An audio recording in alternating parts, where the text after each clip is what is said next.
का चिन्ह पिता पुत्र पितात्मा के नाम पर आमीन।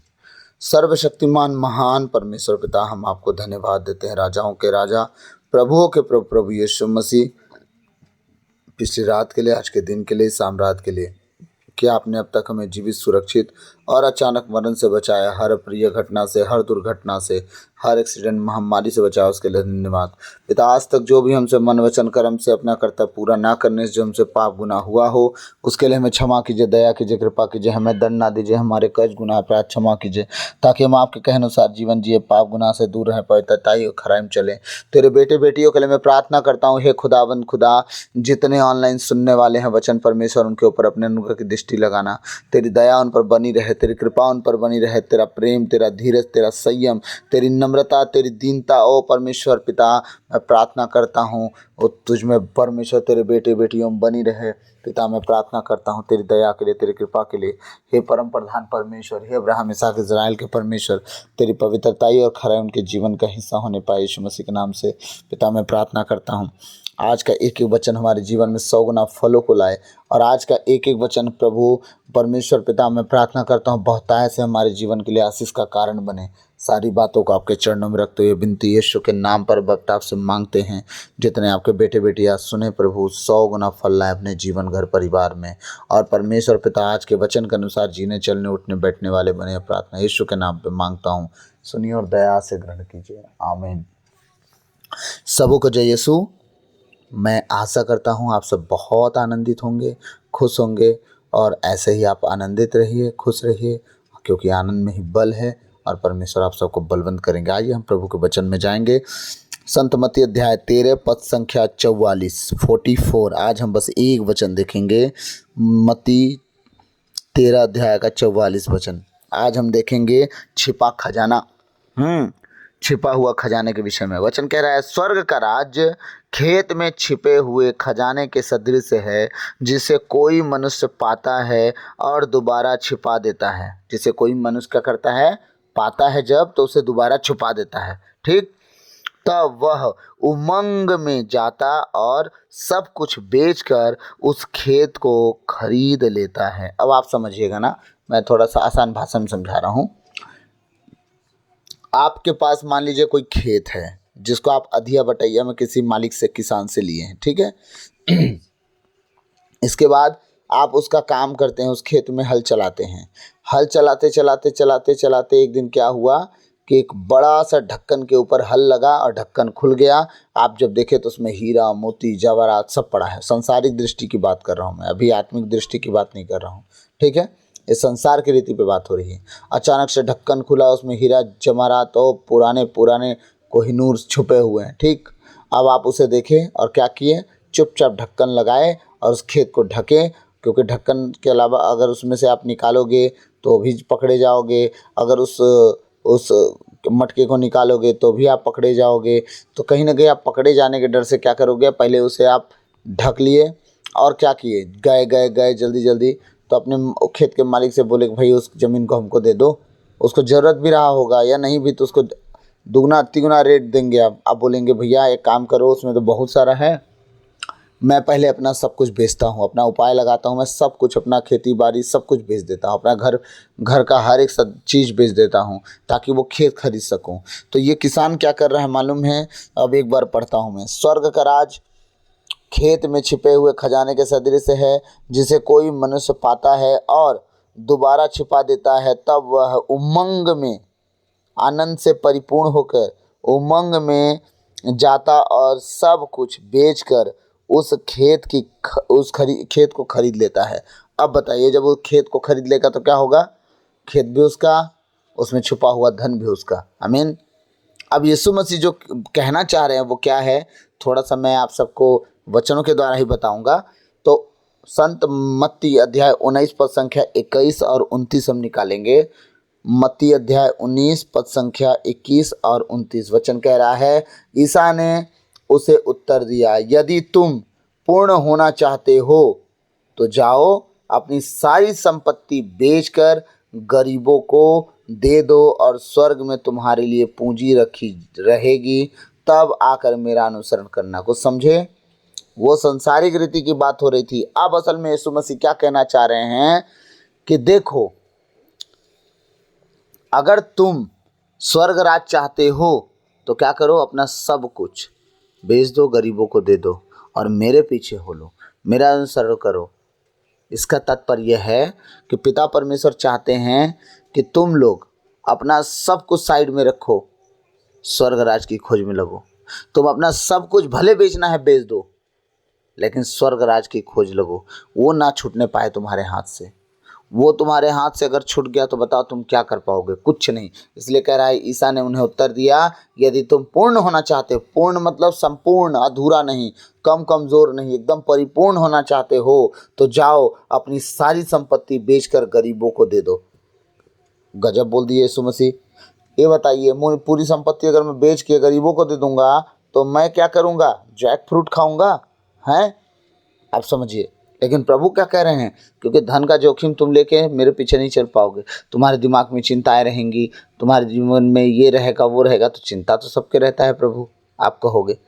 हाँ, लेकिन प्रभु कहता है नहीं, जो मेरे लोग होते हो चिंता नहीं करते और निश्चिंत रहते हैं कि प्रभु पूरा करेगा। फिर वो चाहे धनवान हो, चाहे गरीब हो, चाहे मीडियम वर्ग का हो, परमेश्वर उसे स्वर्ग राज से वंचित नहीं करते। अब वो इसीलिए वो कह रहे हैं, यदि तुम पूर्ण होना चाहते हो तो जाओ अपनी सारी संपत्ति बेचकर गरीबों को दे दो और स्वर्ग में तुम्हारे लिए पूंजी रखी रहेगी। स्वर्ग में क्या रखी रहेगी? पूंजी रखी रहेगी। क्या करना है? अपना सब कुछ बेच के उस खेत को खरीदना है। वो खेत कौन सा है? स्वर्ग राज है। हाँ, स्वर्ग का राज है, उसे खरीदना है। वो क्या खरीदना है आपको? स्वर्ग का राज। सब कुछ बेचकर। कैसे? ताकि हम सब कुछ बेचे, बस वही खेत खरीदे। कौन सा खेत? मालिक का, स्वर्ग का राज। सब चीज़ गरीबों को दे दीजिए, वो बेचने के बराबर हो गया। और स्वर्ग का राज आपको खरीदने के लिए अलग से पैसा लेके नहीं जाना पड़ेगा। सब कुछ बेच के गरीबों को दिए तो पैसा लेके जाना पड़ेगा? नहीं नहीं नहीं नहीं, बचेगा कि हम पैसा लेके जाएंगे? क्या लेके जाएंगे? कुछ नहीं। असल में ऐसा है ही नहीं। वो परमेश्वर का कहना है कि तुम दूसरों की मदद करो, गरीबों का ध्यान दो, बेसहारों का सहारा बनो, उजड़े हुओं को बसाओ। परमेश्वर कहता है तुम अपने लिए स्वर्ग में जमीन खरीद ले रहे हो, प्रॉपर्टी खरीद ले रहे हो, तुम धनवान होते जा रहे हो। परमेश्वर एक दिन तुम्हें स्वर्ग का राज जरूर देगा। हालेलुया। 29 वचन क्या कह रहा है इसी का? 29 प्रभु का वचन कह रहा है, और जिसने मेरे लिए घर, भाई बहनों, माता पिता, पत्नी, बाल बच्चों अथवा खेतों को छोड़ दिया है, वह 100 गुना पाएगा और अनंत जीवन का अधिकारी होगा। प्रभु का वचन कह रहा है, अगर यीशु मसीह के लिए अगर किसी ने कुछ छोड़ा है, घर परिवार, माता पिता, भाई बहन, पत्नी, बच्चा, जो कुछ भी अगर कोई छोड़ा है यीशु मसीह के लिए, प्रभु कह रहे हैं ऐसा हो ही नहीं सकता कि मैं उस पर कृपा अनुग्रह ना करूं और 100 गुना फलों को ना लाए। वो कह रहा है वह 100 गुना पाएगा और अनंत जीवन का अधिकारी होगा। कह रहे हैं वो जो तुमने खोया, उस एक बच्चे खोए प्रभु के पीछे चलने के लिए, 2 बच्चे खोए अपने प्रभु के पीछे चलने के लिए, हजारों बच्चों को कलीसिया में देगा आपको। एक माता पिता आपको छोड़ दिया, आप उन्हें छोड़ दिए, उन न जाने कितने माता पिता और भाई बहन हो जाएंगे आपके लिए। याद रखिएगा, खुदा जब मददगार भेजता है तो किसी अपनों की ज़रूरत नहीं पड़ता। उसके दुनिया में बहुत लोग हैं जो आपके लिए अपने बन जाते हैं। आमीन। क्या कह रहा है? और जिसने मेरे लिए घर बनाई, घर, भाई बहनों, माता पिता, पत्नी, बाल बच्चों अथवा खेतों को छोड़ दिया है, वह 100 गुना पाएगा और अनंत जीवन का अधिकारी होगा। अनंत जीवन का अधिकारी भी परमेश्वर कह रहा है वो होगा, लेकिन कब? जब वो सब कुछ छोड़ेगा, मेरे लिए सब कुछ बेच देगा, गरीबों को कर देगा, तब ऐसा होगा। हालेलुया। तो ये है परमेश्वर की सोच, और परमेश्वर चाहता है कि हम लोग उसके साथ ऐसे ही व्यवहार करें, ऐसे ही रहें, ऐसे ही चलें, ताकि हमारा परमेश्वर जो हमारे जीवन में करना चाहता है वो कर सके और हम फंसे ना। हालेलुया। इसी तरह हम निकालेंगे संत लूकास अध्याय 14 पद संख्या 33। वचन कह रहा है, इसी तरह तुम में जो अपना सब कुछ नहीं त्याग देता वह मेरा शिष्य नहीं हो सकता। अब वो क्या कह रहे हैं प्रभु यीशु, तुम में से अगर सब कुछ तुम नहीं त्याग सकते तो तुम मेरे शिष्य हो ही नहीं सकते। क्या त्यागना है? व्यभिचार। क्या त्यागना है? नशा। क्या त्यागना है? ईर्ष्या, जलन, क्रोध, लीला, क्रीड़ा, डाह, मतवालापन। ये सब चीज़ें त्यागना है, तब जाके परमेश्वर की कृपा आप पर हो पाएगी। क्या कह रहा है प्रभु का वचन? इसी तरह तुम में जो अपना सब कुछ नहीं त्याग देता वह मेरा शिष्य नहीं होगा। सब कुछ त्यागना, कोई मोह नहीं, कोई घर नहीं, कोई परिवार नहीं, सब रहें अलग बात है, लेकिन खुदा एक तरफ और जमाने का संसार एक तरफ। जब आप प्रभु के पीछे चलने वाले हो जाएंगे ना, याद रखिएगा दुनिया कोई ताकत आपको नहीं रोक पाएगी। आज भले उंगली उठा रहे होंगे, आपको भले दबा रहे होंगे, कल के दिन वो सब शर्मिंदा होंगे यीशु मसीह के नाम से और आप आज़ाद होंगे। आमीन, हालेलुया। तो प्रभु क्या कहना चाह रहे हैं कि कुछ भी तुम करो, इसी तरह तुम में जो अपना सब कुछ नहीं त्याग देता। आप कुछ भी करो, लेकिन परमेश्वर के राज को पाने के लिए कुछ भी पकड़े मत रहो। संसार की हर एक बात को छोड़ो, उसके विचार जो बार बार आपको खटकाते हैं, उन चीज़ों की ओर जो आपको पसंद है, बिल्कुल नहीं, बिल्कुल नहीं, बिल्कुल नहीं, वो कभी ना करें आप। हालेलुया। और रक्षा खठल मशाहंदरलेबे ओ ब्रिहन मकरन दुर्लभो और हत्तरनमा। मेरे साथ निकालेंगे प्रभु का वचन, फिलिप्पी ना, हम मेरे साथ निकालेंगे फिलिपियों अध्याय 3 पद संख्या 7 और 8। फिलिपियों अध्याय 3 पद संख्या 7 और 8, ये वचन हमारा लास्ट होगा। प्रभु का वचन कहते, किंतु मैं जिन बातों को लाभ समझता था। पौलुस का वचन क्या कह रहा है पौलुस, कि जिन बातों को मैं लाभ समझता था उन्हें मसीह के कारण हानि समझने लगा हूँ। सारे लोग इस वचन को नहीं समझ पाते हैं, मैं आपको बता रहा हूँ। कहना क्या चाह रहे हैं, वो कहना चाह रहे हैं, किंतु मैं जिन बातों को लाभ समझता था, जितनी बातें लाभ की होती थी, जितना कुछ करने से पहले नहीं सोचता था, किंतु मैं जिन बातों को लाभ समझता था उन्हें मसीह के कारण हानि समझने लगा हूँ। मसीह के कारण जो बातें मेरे लिए लाभ के थी, पाप की आत्मा, व्यभिचार की बातें, नशे की बातें, गाली गलौज की बातें, लड़ाई चुगली, निंदा बुराई की बातें, ये हमारे लिए क्या थी, ये हमारे लिए थी कि हम इसी को चाहते हैं।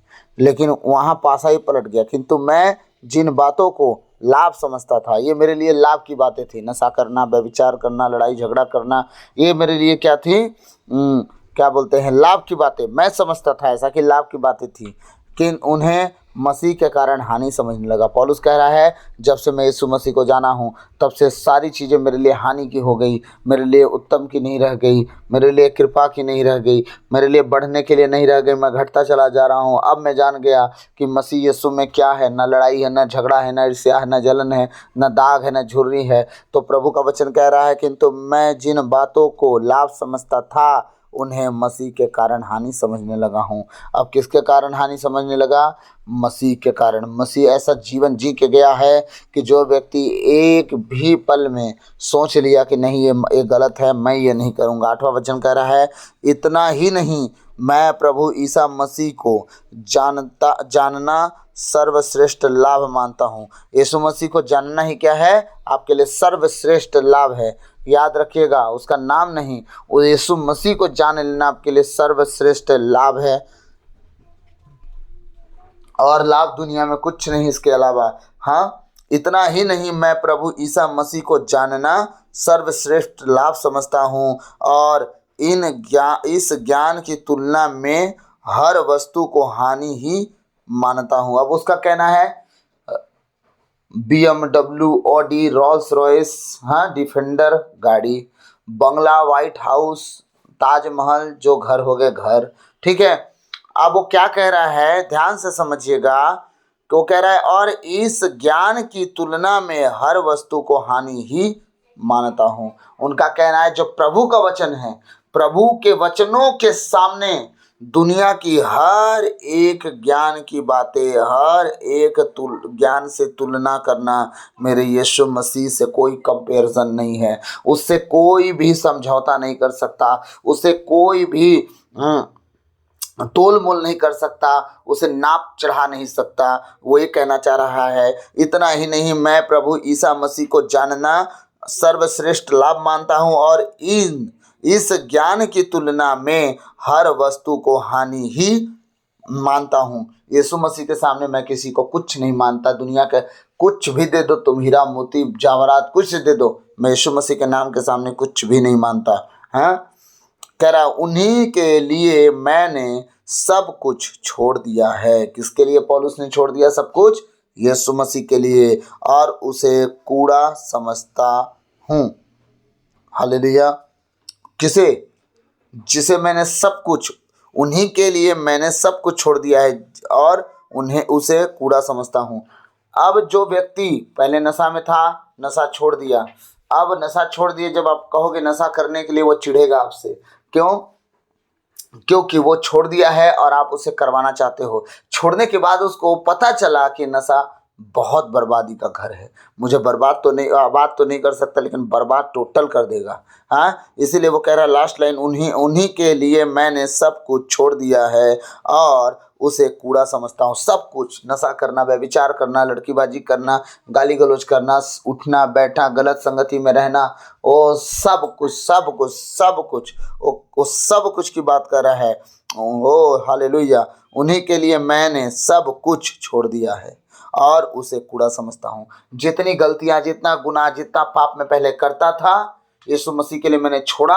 अब उन सारे पापों को, सारे गुनाहों को मैं अब अपना बैरी समझता हूँ। मुझे वो कूड़ा और करकट, कचरा के समान हो गया है। पुराने स्वभाव में नहीं जाना चाहता। ये लेखक निकलता है और लिखने वाला पौलुस है, और ये भेजता है फिलिप्पियों के कलीसिया के लिए। हाँ, तो प्रभु आज के इन वचनों के द्वारा हम सबको आशीष दे। आमीन। और मैं आशा करता हूँ आज का वचन आपके कुछ समझ में आया होगा, और विशेषकर ये बात कि परमेश्वर जो कहता है कि उस व्यक्ति के लिए जो धरती में छुपा हुआ खजाना छुपाया हो और मालिक से गया हो खेत मांगने, उस व्यक्ति के समान नहीं बनना है।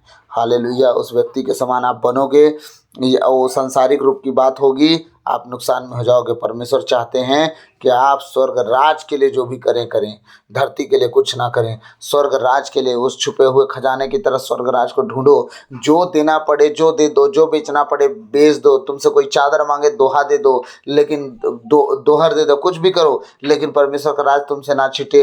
तुम उसे छुपाओ और चुपके से जाओ, अपना सब कुछ बेचो और यीशु मसीह के पीछे चलो, और परमेश्वर देखना तुम्हें आशीष देगा और ब्लेस करेगा, क्योंकि स्वर्ग का राज ऐसे लोगों के लिए है जो अधीनता में रहते हैं। आमीन। तो प्रभु आज के वचनों के द्वारा हम सबको बहुतायत से आशीष दे। आमीन। सबको जय Yeshu. God bless you all. आप बच्चे, आपका घराना बचाया जाए यीशु मसीह के सामर्थ्य नाम से। सब कहें आमीन, आमीन, आमीन, आमीन। सबको जय यीशु। तामाखा।